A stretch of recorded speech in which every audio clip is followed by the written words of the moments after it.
En France, Code civil et Code pénal, deux piliers du droit, chacun fondamental, le Code civil, privé, des biens entre individus, ça vous parle? Contrat, famille, bien, tout s'y étale.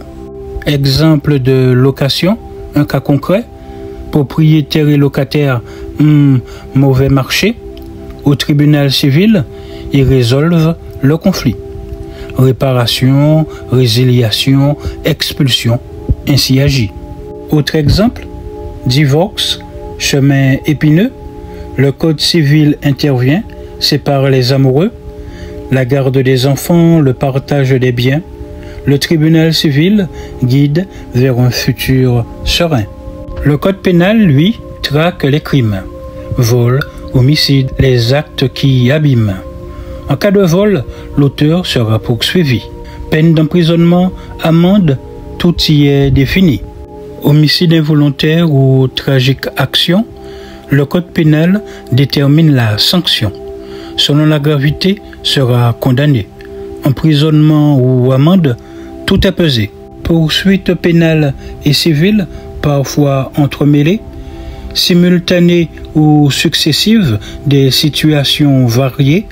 Dans certains cas, les deux voies coexistent. Sanctions pénales et compensation, chacune persiste. Mais des situations se présentent aux surprises, où une poursuite empêche l'autre, aux méprises.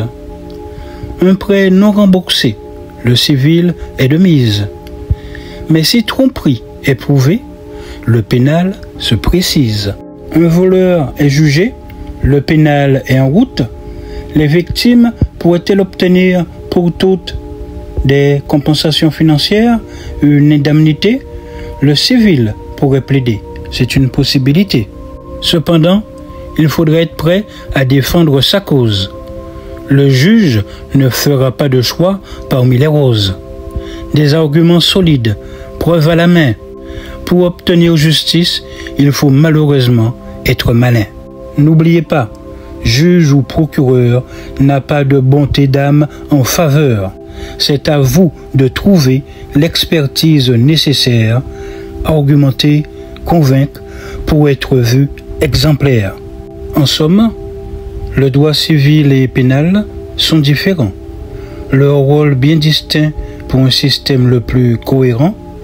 Malgré les obstacles, il est toujours possible de poursuivre, mais avec des arguments solides, un juge à convaincre, votre vie à vivre. Lundi 24 juillet 2023, Yanis Malael, l'ancien journaliste juridique, lanceur d'alerte qui s'y brûla les ailes, à croire que justice et morale y étaient de pair, sauf que juge et procureur qui me flattaient hier, à trop leur rappeler morale, trouvèrent de quoi me taire. Les bénéficiaires se tairent, ma bonté, mon enfer.